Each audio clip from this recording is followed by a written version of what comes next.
This is how to read your knitting, or how to know whether you're looking at a knit or a purl stitch. Basically, we'll start just with those basic ones.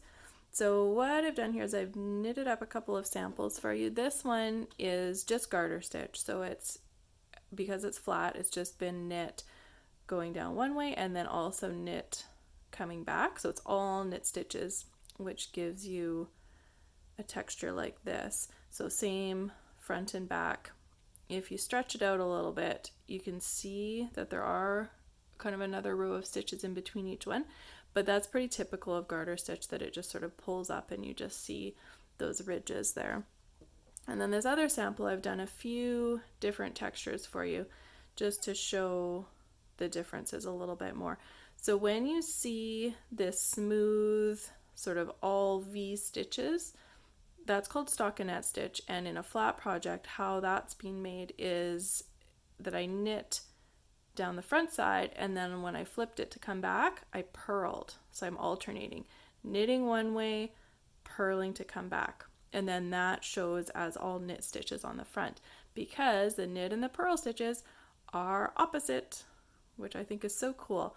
So what I did in these two middle sections here is that on the bottom one, I purled on the front side, the side facing us, purled that way, and then I purled back as well. So that gave me a little knit stitch row in the middle, and then I purled going back again.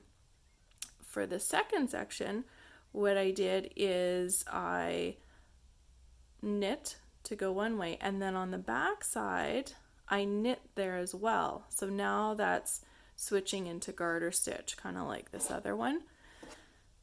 So what's showing here is the back side of the knit stitches. So again, they're just opposite. So depending on what you're doing, your pattern will tell you what to do depending on what texture you want. And then what I did up at the top, you can sort of see these three different little stitches.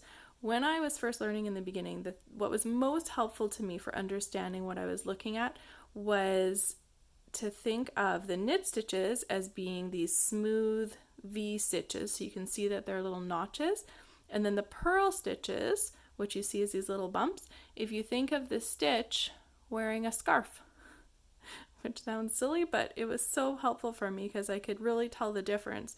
If I didn't see that little scarf bump, then it was a knit stitch, and if I did see it, then it was a purl stitch. So I found that really helpful. So just remembering, smooth V stitches are knit stitches, and the little scarf wearing stitch with the bump is a purl stitch.